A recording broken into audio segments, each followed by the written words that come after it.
Hello, everybody, and welcome into the inaugural episode of the Vultures Row podcast. I am your host, Joey Bonsanti, and yes, the wait is finally over. We're here with the first episode to kick things off after a long month of build-up, promoting spaces since September. It's been a great ride, but we wanted to do something where we could pre-record, put our own spin on it, and give you guys Jets content like you haven't seen before. I'm a diehard Jets fan. I grew up with the Jets, unfortunately born into it. But I really, been in the radio podcast game a long time, and this is my first real good opportunity to put this stuff online for you guys with a couple good friends here. So I'm not going to bore you with all the information about myself. I'm going to start the intro for my first co-host, longtime Jet season ticket holder, has one of the best tailgates at MetLife. I truly mean that. It's great. You may know him as the Jets fist pump guy, GIF or GIF, however you pronounce it, from years ago. Without further ado, Patrick Winters. How you doing, Pat? Thanks, Joey. What's up, everyone? I can't thank you guys all enough already for the support without even dropping an episode. So hopefully we can give you guys a product that you enjoy. Like Joey said, we're trying to put a different little spin on things and keep it light and fun. We're just Jet fans like you guys. And we're diving right into it all. The Combine just happened. Free agency's just a week away. The draft is less than 2 months away already, which is crazy. So this is peak Jets time until we start winning games. So super excited to talk to you all and bring a good product. Thank you, Pat. And now I want to introduce someone that you all know very well, maybe a little bit too well. He hides behind that David Barrett profile picture on Twitter.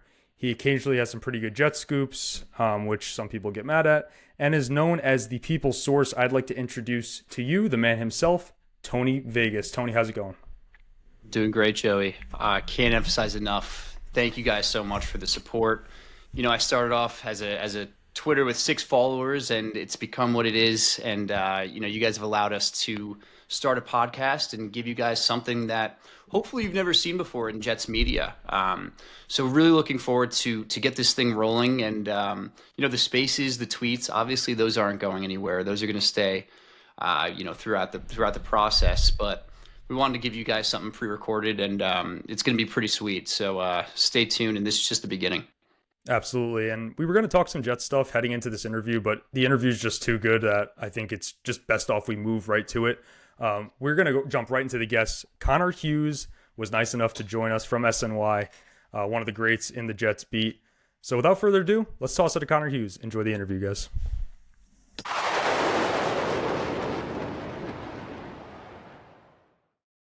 All right, everyone. We are now joined by SNY's very own Connor Hughes, one of the pillars of the Jets beat. It's pretty ironic. Who would have thought that Twitter feud would lead us to Connor joining us on our very first episode of the podcast? But all jokes aside, Connor, thank you so much for being here with us. I know you were super busy last week with the Combine. You got free agency around the corner. How you doing? You caught up on sleep and everything? I am, yeah. We're good. Actually, this Combine was a good one, productive one. It actually started pretty shitty though, because the day before I went down, like you started getting like feeling in your throat like you're going to be sick, and then the first day I was there, I was on my ass. Like it was like doing the work I had to do, taking care of what I had to do, and going right back to the hotel and sleeping. But I kicked into the days 2 through 5 or however long I was there to have a decent trip down there. But it was a rebound, because at the beginning I was a little nervous. I was like, oh, the whole trip is sourcing. Like I know people go down there for the head coach and GM to speak, but they don't say anything. I mean, it's a podium. It's more like the one-on-ones that you can get with these guys, the chatting that you can get with these guys, the meeting up with the agents and the other people that you know, to kind of start the info gathering for the craziness that's about to come here with the free agency and all. Well, speaking of feeling sick, we got to talk Jets quarterbacks then, right? Because we like to say here that you're not talking Jets if you're not talking quarterbacks. So Yeah, right.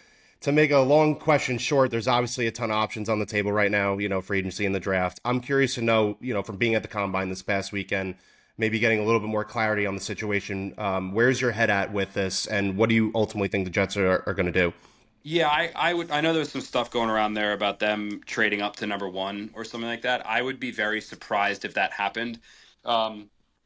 This isn't a great quarterback class, like, at all. I mean, I don't think, definitely not Shador coming out of the Combine, but I don't even think Ward is necessarily like this lockdown number 1 overall pick. The only reason he's going to be going number 1 is because the Giants or somebody's desperate for a quarterback and he's the best one there. But the idea that Jets going up to 1 always seemed kind of weird, especially because to drop back to 7, you're kind of going out of the quote unquote premier prospect range, which means that you're going to have to pay even more to Tennessee. Where if the Titans drop down to 3, which is where the Giants are, you're talking more about like you're still going to come away with Carter or Hunter, which is an elite level prospect, and you get an extra 3 and 2 and things of that nature. So the amount that the Jets would have to overpay for a quarterback that isn't necessarily worth overpaying for, it seemed a little far fetched, and that was kind of the justification that I had heard coming out of the combine. Now, if somebody falls to, like, say, I don't know this, but say like the Jets love Shador and he's there at 5, going to 7-5 makes a lot more sense. Going 7-4 even makes some sense. It's just 7-1 is going to be hard for them to do. In all likelihood, talking to a handful of people that met with the Jets down there in Indianapolis, it sounds very much like they are content going into this offseason, or going into next season, I should say, with Tyrod Taylor, a second tier veteran that they sign, like your Carson Wentz's, your Marcus Mariota, someone like that, if they can't get Justin Fields. And then a rookie that they draft on day 2 or day 3, and kind of have another developmental project in there. Then you have the veterans to compete with each other and see what you can't do. I think Fields is probably their top guy, but Fields is going to have competition. So if they can't get him, the fallbacks, Wentz, Mariota, Tyrod, and then a rookie. That makes me sick. But I'm glad that you brought that up with the draft quarterbacks, because I feel that leaving the combine, Cam Ward was clearly kind of established himself as QB1, at least to the media, to Definitely. the public eye. Yes. But now the quarterback 2 conversation is a lot more fluid than it was prior. And the chatter now is Shador stock, right? There's a lot of word that he didn't interview well. He did Josine not, Anderson said the top 7 team, wonder who that is, right? Came off as brash and arrogant in his interviews. So, there's a lot of time between now and the draft, but do you think the Jets view him, or maybe even Jackson Dart, as a first-round pick? So I actually heard from a general manager of not going to say where, but I had heard from a general manager that actually had everyone. This isn't like media people. Like, I talked to Connor Rogers. I'm good friends with him, and a lot of the Dane Brugler, who I used to work with at the Athletic, media people that I respect and value their opinion a lot. They've all been preaching the same thing, that it's Cam Ward and then your combination of who you want next. The cool thing about being in Indy is I was able to take what they think and vet it up against agents and scouts and executives and coaches, and that was hammering home. I did not hear from anybody who felt like Shador was the number 1 quarterback in the draft. I actually heard from one general manager who had it Cam Ward, Dart, Quinn Ewers, and Milrow in that second tier category, and then Shador kind of in that third. Going in line with kind of like the poor interviews, I didn't hear like those words of like arrogance or things like that. The way that it was described to me was that when Shador interviewed with teams, that he didn't necessarily feel like they were going to draft him, or he was going to be there for him to draft. He kind of like brushed it off, and it was like he didn't take it as seriously, didn't give it too much time of day. Then when he interviewed with teams that he felt might draft him, that's when it was like, okay, turn it on. This is my job interview. Almost like, why am I talking to you? There's no point. You're not going to take me, kind of a thing, which, it rubbed some people the wrong way. Now, I don't know if like Dart's going to be the second quarterback and Shador is going to fall all the way to the end of the first round or out of the first round. I don't necessarily see that, but that discussion or conversation of 1-2, 2-1 Shador Cam, I think that's pretty much extinct. Dart for the Jets, I mean, I think that's absolutely possible. I don't think it's 7. I don't think he's done enough to be the 7th overall pick, but he's somebody that I could absolutely see them trading back into the first round, similar to what the Ravens did with Lamar Jackson, where, yeah, you probably value him as a second round pick, maybe like a mid-second round pick, but it doesn't cost that much to go from the second into the late portions of the first, and then you get that 5th-year option. So that's something I could absolutely see them doing, and it's a smart thing to do with any quarterback or even running back. Sweet. Just wanted to touch a little bit more on the combine, and like from your perspective, was there a prospect that you saw the Jets where they maybe rose up or down a little bit coming out of the combine? Like, is there someone that they were like, he's definitely a pick at 7, and then his performance affected that in a negative or positive light? No, I didn't hear anything. Like, honestly, the biggest riser / probably faller was really Shador. I mean, he was kind of the one that now, again, it is true. Like, his last name, how polarizing he is. I do think that a lot of people are kind of just waiting to jump on the kid, justified or not. Like, I think that they were just waiting for something him to do. And then if it was anybody else, they'd kind of just be like, okay, like, but because it's him, who his dad is, kind of the perception around him, I think it was very much like all right, let's, like, again, I think he was probably the big faller. The guys that I heard tied to them a lot more, Mason Graham, TJ Warren, those guys, or Warren and Graham, those guys are the two that I think were there a lot. Ted McMillan, another one that I think could absolutely be there, because now that Devontae's gone and Allen's following him out the door, they need receivers. I mean, you can't go into next year with Xavier Gibson and Malachi Corley as wide receiver 2 and 3. I mean, that's just, those guys haven't done anything to justify that. Shout out TJ Warren, Indiana Pacer legend. Yeah, right. Yeah.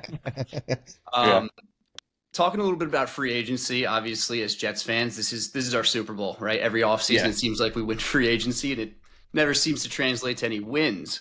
But, Aaron Glenn got on that mic, and he preached this win now, when he was up there. Do you feel as though they're going to be a little more aggressive in terms of spending, or are they going to play it kind of like the John Simpson tier free agent, middle tier to fill some holes? The way that Joe Douglas tried to feast in for a while was that second tier. I don't think it's tough, man, because it's a very unique situation, because I don't think there's going to be this honeymoon period with Muji and Glenn like there necessarily has been in the past. And fair or not, I think a big reason for that is that they're coming off a 14-year playoff drought. I think when you add that into the mix, and the hype that there was the last 2 years to then fail from that hype, I think people are starting on edge. And it reminds me a little bit, albeit for different reasons, when Adam Gase was the head coach, and where people were kind of already on edge because they hired Adam Gase, and then the first sign of failure they kind of jumped down his throat. Again, Gase was a different hire than Aaron Glenn, but just that kind of starting on edge. I think people are starting on edge because of the playoff drought, where what they do or don't do in free agency is going to be ultra judged. They don't have a crap ton of cap space. I mean, they can make a splash or two, but when you think about what this team needs, 7 starters, probably 7 or 8 starters, depth in a number of places as well. They don't have a ton of draft capital because of the trade for Hassan, the trade for Devontae Adams. I don't know how uber aggressive they're going to be in the upper echelon of free agents. I think they're going to dabble in the second tier. But also a big reason for that, dude, is that this isn't considered a very good free agent class. It's really not. There's not a ton of stars out there. I mean, there's a couple good corners. That's absolutely the case. Not tight ends. T. Higgins is tagged now. There's some value maybe at the running back position, a little bit, if that. And then you can always look at interior defensive line, guards, that kind of thing. But there really isn't, last year, even the year before, those top tier free agents that you want to go out there and get, which is why also I think you see a lot of teams being a little bit more protective of their draft picks. So I think the Jets will probably dabble in the second and third tier. And I think that's probably smart, because you don't really want to overpay these guys. And then just kind of roll through with the stars that they already have on their team, which are legit. I mean, whether it's Brees, Garrett, Sauce, there are legit stars on this team that are really, really good. I'm just hoping for a safety at this point. I'm sick of Tony Adams. That safety you can always. There's always safeties in free agency. There's always safeties in free agency. Something I want to touch on. Everybody's a little bit on edge. One of the biggest reasons for that seems as though to be Aaron Rodgers leaving. That was certainly probably the biggest decision they've made, the new regime. So first of all, where do you think he's going to go? Is the Giants thing real? I'm super curious. And was that a Woody decision? Because I've seen a bunch of things kind of floating around that decision was made before Aaron Glenn and Darren Muji got there. So I just love to hear your take on that as well. I think Woody probably preferred to not have Aaron back. But if Darren and Aaron, Darren and Aaron, I haven't said that yet. If those two guys came out and said he's our best chance to win, we need Aaron, Woody would have been okay, let's go Aaron. I mean, Aaron didn't see eye to eye with Woody. Woody did not see eye to eye with Aaron. But ultimately, I think the biggest reason why the Jets moved on from Rodgers is just that this was truly, I mean, I've only covered them since 2014, and I wasn't a fan before to touch back like you guys can. But the last 2 years, I can't imagine too much more of a truly disappointing letdown couple of years from where the hype was to what actually happened, whether it was the Achilles, he comes back, they get the guys, and it's still just a borderline train wreck. I think that everyone just wanted to separate themselves as much as they could from the last 2 years of Jets football and start anew. And Rodgers, whether he could play, not play, bridge quarterback, not bridge quarterback, he was the face of it all. And he was the he was the kind of like the mascot, if you will, of what the last 2 years were. And I think the Jets were just in a position where, like, if we want to start new and we really want to change things, we can't have the martyr of what our biggest disappointment has been the last couple of seasons. So they just moved on, and I think it was probably the right call. Again, I don't think the Jets are a contender next year with Rodgers, and it's just like get some of the distraction that comes with it and send it out of here. As far as Rodgers and the Giants, the way that it was described to me, and I think you saw the reports just start to like really like get more aggressive, more aggressive, more aggressive from where it was. The Giants are discussing Aaron Rodgers. They have had conversations about Aaron Rodgers. Members of their staff touched base with multiple members of the former Jets staff to ask what it was like coaching Rodgers and working with Rodgers the last couple of years. So they've done their homework on him. However, they've done the same amount, if not more, homework on Russell Wilson. They've done the same amount, if not more, homework on Sam Darnold. They've done the homework on these other guys in addition to Rodgers. Those other guys just aren't the lightning rod. Jets have discussed Sam Darnold, does not move the needle at all like Jets have discussed Aaron Rodgers, or Giants, I'm sorry. Giants have discussed Aaron Rodgers. I would be, based off of my discussions with people, surprised if it happens. It doesn't make a lot of sense for Rodgers. I mean, I don't think that he's in a spot like Kurt Warner was when he went to the Giants a few years ago, where it's like you kind of feel like the career might be washed.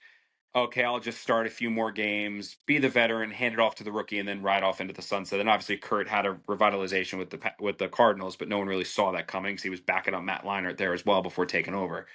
Um, I don't think Aaron strikes me as a guy that, for the final year, 2 years of my career, let me go get my teeth kicked in the Giants behind a bad offensive line, having absolutely no chance of making the playoffs or winning a Super Bowl, and that's how he wants to spend the final 2 years of his career. In my opinion, he'd probably rather just retire, right? Like Right. that's just, from getting to know Aaron the last couple of years, that doesn't seem like a logical place. The Rams, that made a lot of sense. The Giants, just there doesn't seem to be anything there that would make a ton of sense to me.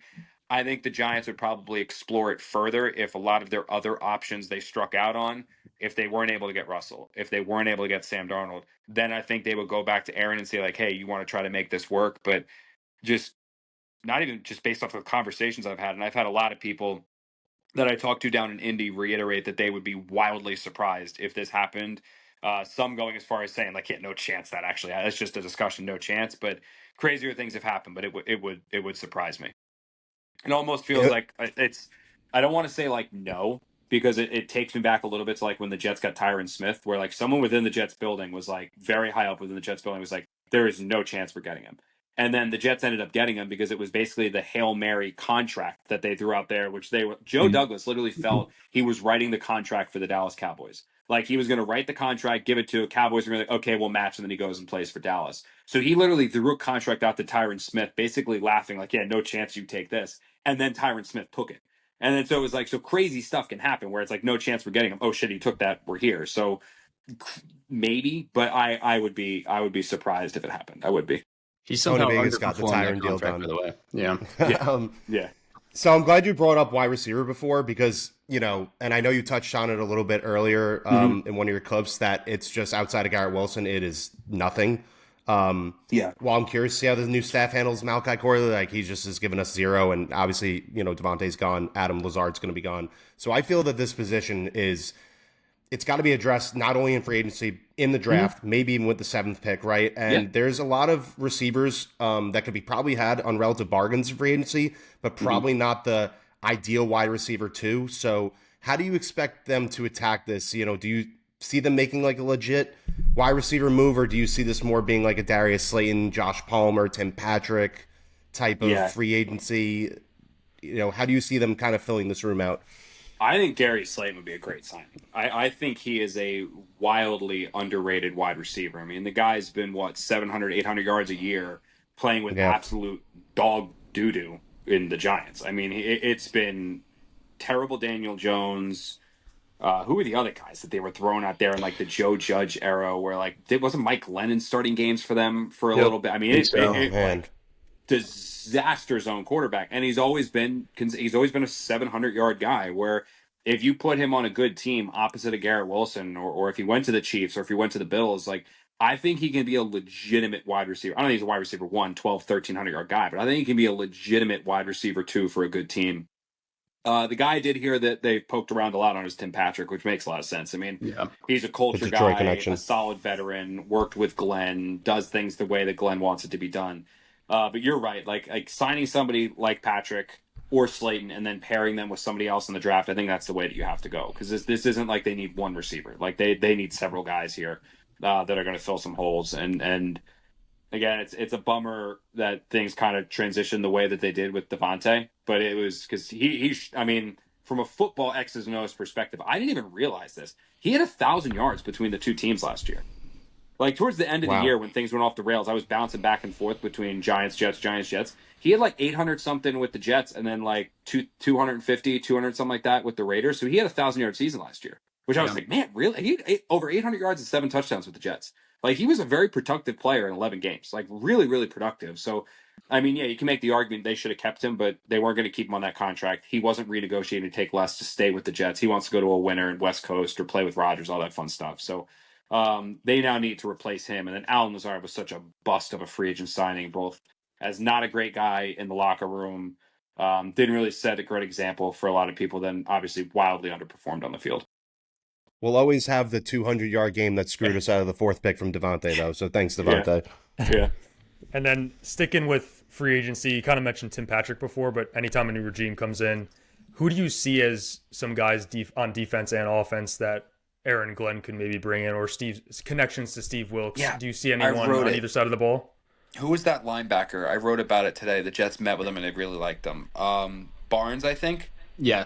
Yeah, Barnes, the linebacker from the Lions. He's one that I think they're going to be all over, and you can pick. But it's an interesting spot because it's not Aaron Glenn's defense; it's Steve Right. Wilkes' defense. So that's one of the reasons why the Jets also are really big on bringing Isaiah back as that like nickel back safety position, because he actually had a really, really good year with Steve Wilkes a couple years ago when he was in San Francisco. So I think it's a unique spot because like when Saleh took over, it was just like, oh, go to the 49ers defense and see who he's going to bring over, like guys like Solly Thomas and then eventually Kinlaw and things like that. But with this one, it's like, well, you do want um you want guys that are going to carry the message through and culture and locker room guys like they had in Detroit. But from a scheme perspective, it's Wilkes' scheme. So it's going to be an interesting little crossover there, which makes me think Ward the corner from San Fran could be an option, but I think he might be priced out of there. I think he's going to be priced out a little bit. All right. Pat, did you have something to say before I moved on? You took a Well, deep no, breath. I think we took we hammered a lot out there, but you know, I'd be remiss if we didn't bring up the dox situation, right? I mean, we Oh my we God. gotta talk doxing now, right? Yeah. So I'll tell you what, like when that whole thing happened, like I was actually down the shore. So it's a funny story because I'm down there. It was my first Father's Day, so I'm down the shore. And I guess Tony had tweeted me a handful of times, and I had seen it. Like I had seen some of the stuff because NYJ Matt used to do the same shit to me. Like when you guys like have a decent following, or like when it's consistently there, it'll pop up in my Twitter's a little weird now, but like it'll pop up in my mentions and I'll catch some of them. So there's like the one guy used to ride me like crazy, but he was like wildly unprofessional. Was the DWC guy or something like that? Like there's a couple like that ride me that I'll be notable where I'm like, oh, I remember him. Matt, like I said, NYJ Matt used to be one of those dudes. So I had seen it a couple of times, and I was down the shore, my first Father's Day. I'm out having a grand old time, and like I saw the first tweet, and I was like, we were just gone back like to the house, and we're sitting there. Saw the first tweet, let it go.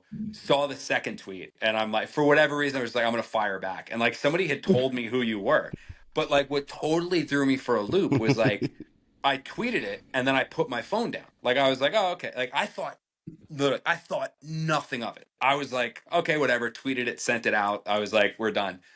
The next morning I wake up and like I randomly go on Twitter just to see if I miss anything. And when I tell you my Twitter had erupted in my mentions, and I'm like, what did I do? Like, did I accidentally tweet something? Did I like send a picture? Like what went on? And all of a sudden I look, I'm like, man, people are really pissed off about it. I was like, why are they that mad? So like I hit up Matt, who I've become like pretty close with, MYJ, Matt, and Mike. Yeah. And I hit him up, and Matt goes, honestly, Connor, I'm never a favor of doxing someone. And I said to him, I was like, what the what? I don't know if I can curse it. What the hell is doxing? Good. Of I had course. no clue what doxing was. Like, I had Right. no idea. So I'm like, wait a minute. I was like, look, in hindsight, I've learned about it, and I'm like, okay, now I understand. Like, this isn't something people want out there. But for me, like, I've always been, since I started in this business, like, in the public view. So like I'm like, what do you mean? Like people, like you have a Twitter account. What do you mean people hide their first and last name? Like that was an alien concept to me. Like I never understood that at all. Like I would get like Jets fan 25111, but I was like, why does this matter? Like it wasn't like Tony was running an illegal gambling ring. And like I was like shit him up because dude, after that I started going through my mentions. I saw Reddit posts. It was People war. were like, you Yeah, it was war. lose your job. You ruined this kid's life. And I'm like, I It's like get free Tony Vegas, like all yeah. this shit. Oh my god, dude! When I tell you, one person was like, "We had your back when Jamal came at your wife, and you do this now. We never should defend Oh you." I my was like, I God. feel like we're going a little strong. I was like, I get it. So Jesus. then, like, I tried to like get in contact with you, like after, because then I felt like shit. Because then, like, I am a human. Like, I was like, damn, like, I learned about what doxing was, and was like, God, I kind of fucked up here. Like, oh God! But then you were gone. Like, you were completely Yeah. eliminated. Yeah, and I then you was scared came shitless. back. So I was like, oh, sweet, I can hit him up. But then you blocked me. So I was like, fuck, I still can't contact this guy. So then finally when you unblocked me, I hit you up. I was like, dude, I was like, I'm sorry. I swear to God, I thought nothing of it. I didn't mean to like hurt you or end your life. Like people were like, you ended his life. And I was like, he was tweeting about the Jets. Like, Yeah, I'll give you my side of this. So, yeah. so I was obviously clowning around at that point. Yeah. I don't think I had Which, as by the way, big of a it's fine. You following. can bust balls. Like, we can all take it. I Yeah. was being an asshole. I'll admit Yeah. I was being a jackass, but I was flying a little bit too close to the sun with a few beat reporters, and I've since learned my lesson. Well, I fucking tweeted out. I put my phone down, much like you.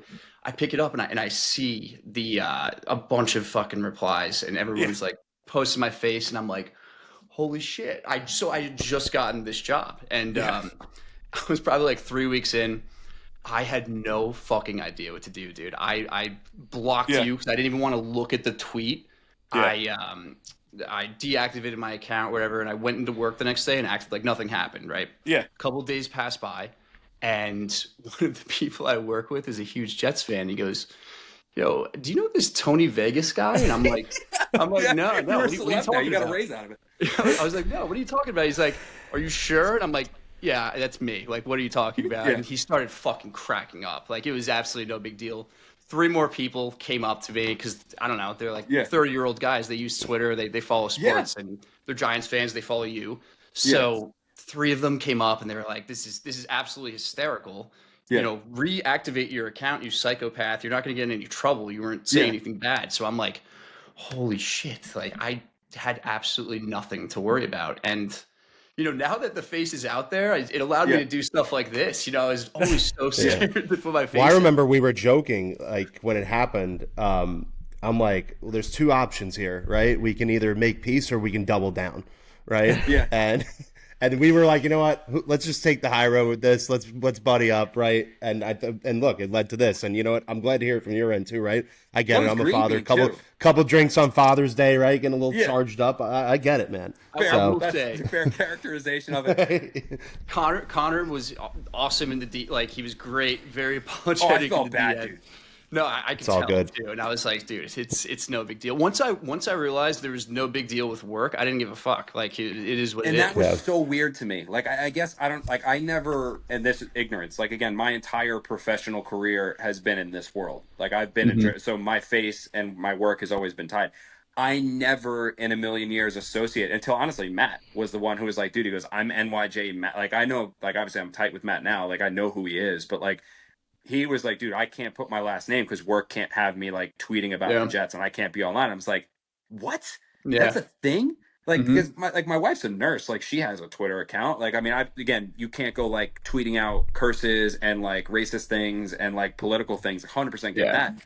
But I was like, dude, he was tweeting about the Jets. Like, who gives a shit? He's tweeting. Again, it never clicked to me that like a workplace would have an issue with that. So once I realized that they might, I was like, oh God, like, oh God, I messed up. And that's when like I hit you up. But it was a what? Because I had no. I was like, dude, what? Again, you were doing nothing wrong. Like you were tweeting about the Jets, and like I guess in hindsight, it was like when you were getting some news and nuggets, it was like okay, maybe. But again, I went back and like looked at what you were posting. none of it there, even like the stuff you were tweeting us, none of it was like malicious or vicious or like anything that would get like HR called. So I was like totally, but then like now that I've learned what doxing is, I'm like, yeah, no, I'm out of that game. Well, there's a few I'm there's a done with few that people one. on Jets Twitter I'd like to see doc. So if you're up for another one, like, you know, I Well, would so step what? It in. was funny, dude. I had the funny thing was like the beef with you was like I had no beef. It's just sometimes like you see some stuff on Twitter and like one of these days I'll send now we're kind of close. I'll send you guys some like you're not even bad. Like some of the stuff people send me Oh, in yeah. DMs or like in mentions, Right. like it's vicious. Like so like you see enough of those and like eventually like I remember I said to my wife once we were back in our apartment still, like some of it gets to you. Like you're a human. Like you read Oh, you dude. suck enough. I Like get mad. you I get a get little mad pissed too. off. I have an eighth of like not a twelfth of your followers, and I Yeah. get pissed off. Oh, and dude, they can go at you too. So like, I remember one of these days, like I came home and I was like in the kitchen with my wife, and I like snap. I was like snappy, and she's like, "What the hell's wrong? Like, what the hell's up your ass?" And like, I went to go say, I was like, "This person said to me," and all of a sudden I realized I was like basically reciting a tweet, and I was like, and this was during the Gase era. That I my it was things were never more vile and horrific than during the Gase era. Like the Gase era on social, it was like the shit that was said was just like vicious. And so I was like, as soon as I said, I was like, okay, that's absolutely asinine. And then like I kind of adjusted how I approach social media and how you think about it and what you take to heart and what you don't, realizing like the same people that are saying you suck, if they saw you on the street, they'd shake your hand and be like, dude, love your writing. Except for the one guy I ran into in Arizona who actually said I suck in person. And I was like, It's insane. you're committed, dude. Like it was like hey Connor, and I was like, you hear it on the field all the time. I was like, hey, what's up, man? He goes, you suck, and I'm like, I haven't had one of those yet. I was like, I appreciate you, and he goes, no, you really suck, and I was like, oh shit, this guy's like tripling down on me. So like you had like that was my first one, but like most of the people in your mentions, like you just got to brush off. But occasionally you see one or two of them. I'm like, you know what? Like let's let some snark go. Let's respond. Let's say something. And that was like one of those days where I wasn't that angry. Like I wasn't upset. I wasn't mad at you. Like nothing you said was that bad. Like what you said, like wish me a happy Father's Day. Like it was a good tweet. Like it was good. I was just like, okay, I'll fire back. And then that was Well, like, oh, this will be a fun back and forth. And then did not expect the world to set Dude, ablaze. I did I not was I expect the world to was set I ablaze. was scrolling through our DMs and I think I had my Twitter. I had like 6 followers for like Yeah. 2 years or something like that. The first DM I ever sent you was one of my buddies saw Quan Alexander at the airport. Oh, And yeah. it was back when we signed him. Yes. I tweeted at you. I was like, tweet this out. Like I have no credibility, but Quan Yeah. Alexander's signing with the Jets tomorrow. And then I sent Adam Schefter tweet. Yeah. Right, like I think like the day after, and I'm like, I told you, bro, and you were like, who the fuck is this guy? I think I remember someone used to send me stuff and they'd be like, you can go with it. It might have been you. And I was like, I gotta like check on this. Like, I can't just run because like someone tweeted me. Like, unless you have the picture of him signing the contract, like I gotta run it up the totem pole and ask some people. Yeah. I think it was like Justin Gray at one point, I think was like sending me stuff. And I was like, dude, Pretty I got Ricky. like, if you want, I was like, I can't run with this, but like, if you want, I can try to get it confirmed for you. If you want to go break this, like, someone's like, I'm not going to have you DM me a story. I'm not an ass. Like, if he DM me a story or you DM me a story, I'm not going to like take it, get it confirmed, and then use it as my own. Like, if you have some kind of a following, like, if you're some random person that meets me on the side of the road, like, and tells me something, maybe that's a little bit different, but like, I'll check on it. But I remember saying to him, like, dude, I'll try to confirm it for you. Like, I'll go to the people at the Jets who confirm these things and see if you're right and you can run with it. And I think couple of them were not right at all. One person got it spot on though. I forget who it was. It was years ago, but they were spot on with something. And then like I think the person at Jets like, how the hell did you hear that? And it was like, oh, actually, blah blah blah blah blah. But like, yeah, like I remember that was one of those things. Like obviously, like I tell Matt and Mike this all the time because I'm in a group chat with them, and I've gotten pretty close to them, so I'll hear things and I'll just say it to him. And Matt will ask me sometimes. He goes, "Why don't you just report that? Like, why don't you report it and go with it?" And I was like, "Well." It's a couple reasons. Number one, I only heard it from one person. So that one person could be lying, could be hearsay, could be whatever. Two, I got to confirm it. So I need a second source. One, is it true? Probably. But if I don't get the second source, I can't just run with it. Yeah. And two, even if it is true, if somebody else is going to come out like from the Jets organization, be like, this is not true. And they lie about stuff all the time. Like it's normal. Mhm. Every team does. If they say it's not true, suddenly it's my word versus theirs, and mine's not going to hold up in court. So it's like one of those things. So it's a very unique breaking news in general is like a very unique world because there's so many different things that need to go by just based off of like what you hear compared to how you can get it confirmed before you can actually go with it. Like I don't have the ability to just hear something and tweet it. Like it's Like me. kind of a little bit more reputation to go off of. That's exactly what I do. I hear stuff and I instantly tweet it. Yeah, and again, some of the stuff will be true, like 100%. Like Mhm. some of the stuff you'll be spot on with. Other stuff you'll hear and you'll be like, dude, there's no truth to that at all. Like, and then Yeah. so like I'll hear it go just because someone's saying, like, it'll be from a team person sometimes. Like someone from the Seahawks once told me something about the Jets, and I was like, let me look into that. And it was like, dude, there's no truth to that whatsoever. And like there were 3 people at the Jets who were like, guys who don't lie to me, who were like, dude, there's nothing there, and you got to pull it back. So like you hear stuff, but you can't like just run with everything you hear, because then you end up being one of these guys that just like sometimes you're right, sometimes you're not, and unfortunately your misses will be remembered a lot more than your hits. Yeah. No All right. doubt. Well, I do want to say thank you for humbling Tony. You don't really know him on a personal level, so to deflate his giant head was great for me. A joy for us. If I could have recorded the phone call that we had as that happened, my God, I would love to just play it live on the podcast, but I don't have it, unfortunately. So thank you for that. Honestly, I said this to Tony when I DM'd him. I felt so bad. I was like, Well- again, I didn't know when I realized. Here's this is a goddamn hand to God true story. This is when I realized like it had gotten bad. Was when I woke up the next day, like because I went to bed, woke up the next day, just casually looked at my like again. I had a text from my mom asking me like, "What did you do to Tony?" And I was like, You were telling me that like too. it Wow. extended to her, and that's when I was like, "Oh my God, what the hell did I do?" And then, like I said, When I would you have just. DM'd me, I think you sent me a screenshot Yeah. of your text Yeah. with your mom. I'm like, this. Oh, she hit me up. Yeah, It really feels And, like, bad. I just felt bad because, like I said, I had no way to contact you. Like to be like, I wasn't going to email your work email and be like, really double down, be like, dude, I'm not bad. Like, but like, because I had gotten into something briefly with like Green Bean, who actually I really like too. Like I've gotten to know him pretty well too. I like the guy, Yeah. very passionate Jets fan. And I remember like he was one that was like he and who the hell is he on the pod with? The guy's name's escaping me. They had Woo, or thrown a couple something. shots at me, and I replied with something, and it was again like a little jab. Nothing, wasn't no haymaker, just like a little jab. And I remember like I woke up the next day, I was like, I feel kind of bad. Like this is a dude who's grinding, trying to make it. Like doing the fan media route. I was like, I shouldn't discourage him, and like so I hit him up and like apologized. Now he's one of my guys too. So like I remember like again, I'm man enough to admit when I screwed up, and this is one where I was like, geez, again, like in my head, it was all like he tweets about the Jets. Like, what is it? What do you mean he's going to get fired? But then it was people had you like leaving for Canada, bro. Like they had like people in my DMs were like, you should go back and read the Reddit post. Like the Reddit post on me and the whole situation was like even worse. Like that was like, Reddit's vicious. Well- Reddit's a scary place to go down. All right, well- Now you're a friend of the pod, so there Yep. we go, man. I appreciate it. Look how far we've come, Connor. Now, I know. now, you know, we're friends. So There we that's go. on the record. Hell yeah. Hell yeah. Inaugural guest of the Vultures Row podcast, Connor Hughes. Connor, thank you again for coming in and taking time. We really do appreciate it. No problem at all, guys. Thank you so much for having me on. Anytime you need anything, just let me know. Thanks, Connor. Thanks, Connor.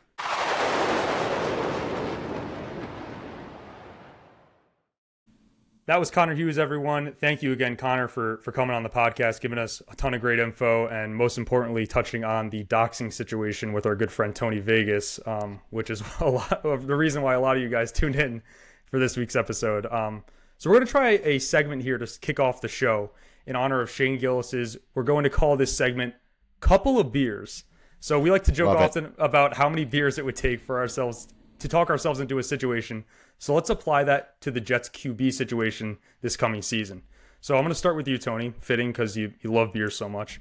How many beers will you need to have to talk yourself into Cam Ward being the quarterback of this team?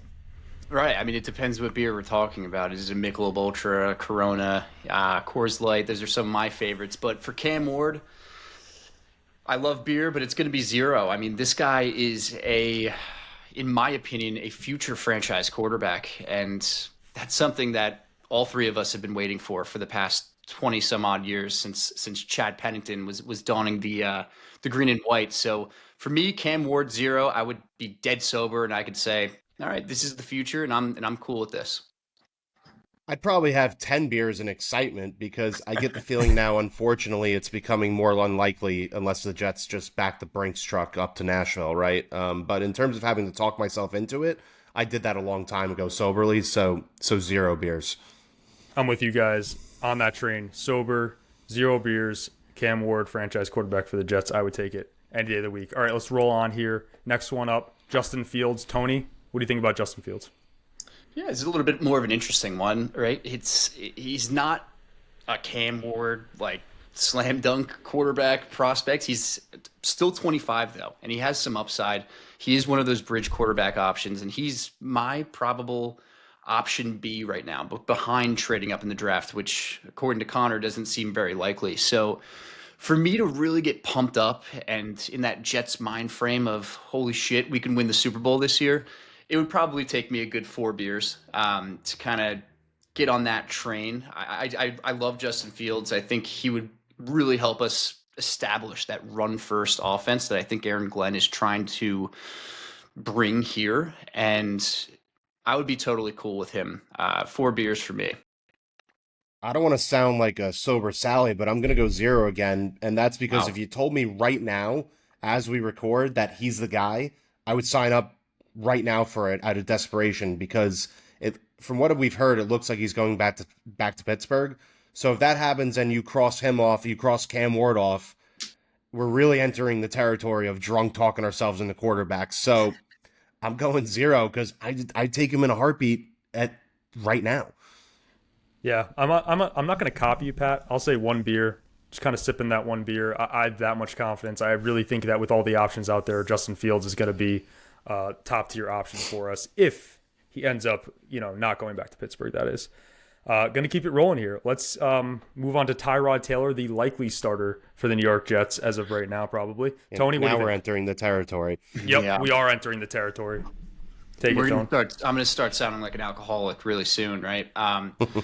Tyrod Taylor, he is certainly an option, and I'm going to go with 7 beers here. That's kind of my number to get a little bit past the buzz stage.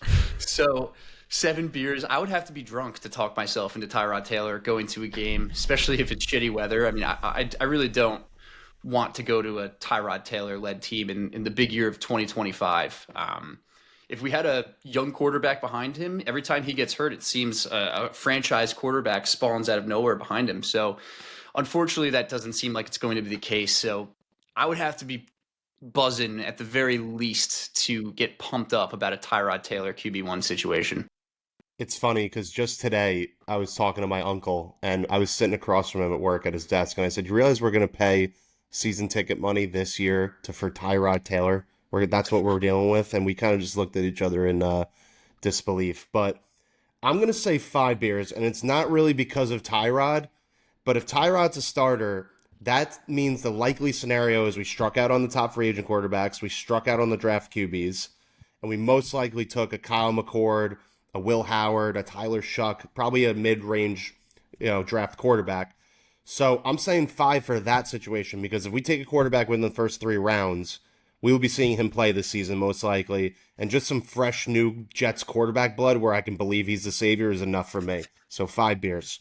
And I'm with you, Pat. Like, I don't even think it's not even about Tyrod himself. Like, if it wasn't for the injuries, I'd be cool with Tyrod as the bridge guy. I just know with his bad luck and injury history, he is going to get hurt probably within the first 4 to 6 games of the season. For me, that's probably like a 4 to 5 beer range. I'm also a lightweight, so I'd probably be drunk at that point. Let's not forget, I think he ended the playoff drought for the Bills, right? Yes. So Yes, that was not too long again, ago. that's beer conversation right there, right? So He might be the savior. All right, let's get absolutely nuts. Jackson Dart at 7. Tony. Okay, this is an interesting at one. 7. At And 7. I have absolutely nothing written down on this one. At 7, I would have to say, I'm going to dial it back a little bit. I'm going to say 4 beers. I think 4 beers for me. I think I would just need a buzz. These young guys, it's so easy to buy into them, right? Especially, obviously, none of them have worked out, right? Zach Wilson, Sam Darnold. But the second they take that next top 10 quarterback, I'm going to be bought in. I always do. I always end up talking myself into them.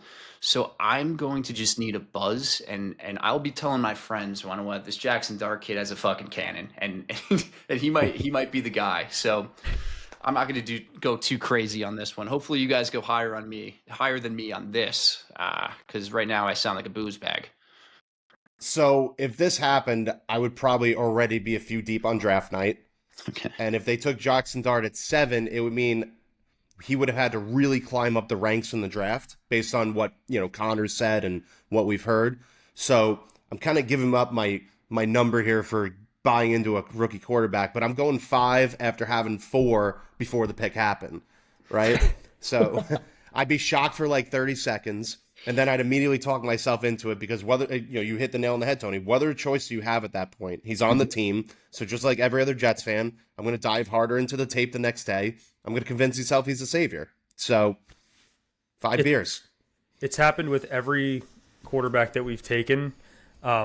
I was excited for Darnold. I wasn't crazy about the Zach pick, but I got excited for it. If we took Dart at 7, I'd probably be just as excited. I'm going to keep it real with you. It'd probably take me no beers to get excited for Jackson Dart. I'm not even gonna sugarcoat it. So 0 beers. I'm going to keep it real interesting here and make it really fun. I don't want to get anyone too drunk, but Carson Wentz, Tony. I would have to. And be the off scary my thing ass. is this is becoming a reality. Yeah. Yes. I mean, I would have to be off my fucking rocker for Carson Wentz to be trotting out of that tunnel and announced as QB1. I mean, he's trash. I mean, let's just call a spade a spade. He's not good. And there's no way that Woody Johnson is going to be able to sell out MetLife or sell many tickets at all if they're rocking with guys like Carson Wentz. I'd rather just rock with Tyrod at that point. So if I'm going to have to put a number on it, I would say somewhere within the 10 to 12 range. I would have to be pretty fucked up. I'll keep it short because I can't believe like our first episode of our podcast, we're talking about Carson Wentz. So give me like 12 beers and I'll tell you about how he played in Philly before the injury. And I'll tell you about how years backing up Matt Stafford in LA and he's been in Kansas City now, right? I'll tell you how that probably did him good. And that at one point he was the second overall pick. So that's where I'll leave it at that. I'm a lightweight, so I usually just take like 5 or 6 off Tony's number.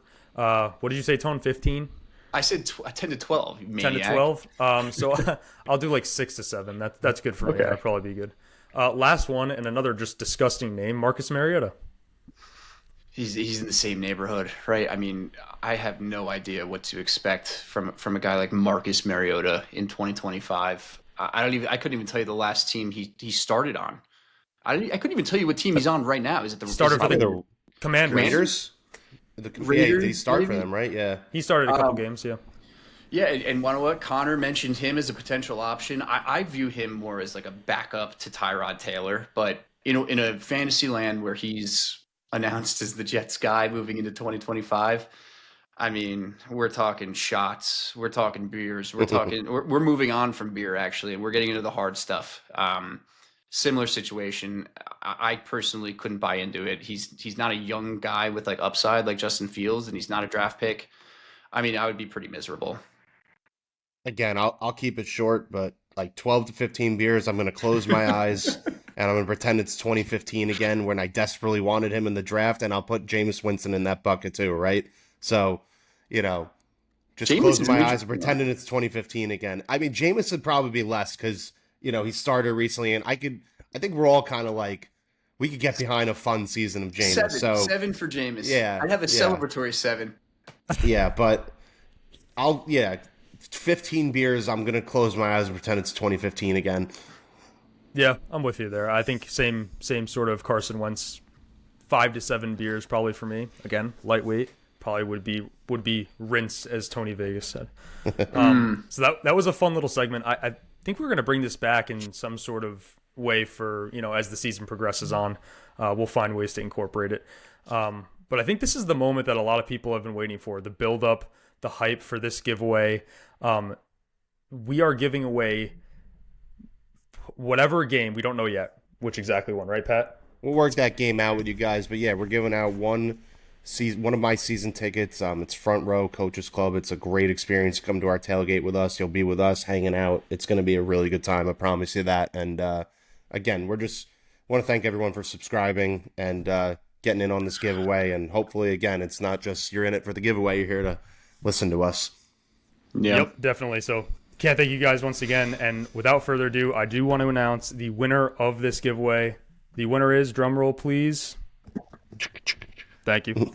Robert Nardella, you have won the big giveaway to start off this podcast. Looking forward to hanging out with you at a game this season. Don't know which one. We will get you all hooked up through Twitter, whatever. We'll hit you up. Obviously, you qualified. You followed the YouTube, Patreon. You followed us on Twitter. We can't thank you enough. And we'll get you all hooked up for that seat. And that pretty much does it for the first episode. Do you guys have any closing thoughts as we move on from this first episode? I'm super excited for next week. Obviously, free agency's right around the corner. We got a really good scoop from Connor. Hopefully it kind of sets expectations for us. And we have another great guest next week. We'll leave that for when we record, obviously, but another good free agency recap. Hopefully by the time we record that, some moves have been made and some exciting moves nonetheless. And so I think we're just going to keep rolling right into this thing. We're really excited. Yeah, I'll be working the phones for you guys next week, trying to get some scoops and insider info. Obviously, I do that a lot on my Twitter if you didn't already know. But looking forward to having 10 to 12 beers to get ready for the Tyrod Taylor game with Rob Nardella. Absolutely. Let me just give the handles out real quick. So if you don't follow Vultures Row on Twitter, make sure to do that at NYJ_Vultures Row. You could follow all three of us at Holland Hundos, which is my at PatWinner77, which is Pat's, and then at Tony Payments, which a lot of you probably already follow for Tony Vegas. Just want to thank you guys once again for tuning into Vultures Row, and we will catch you next week. Peace.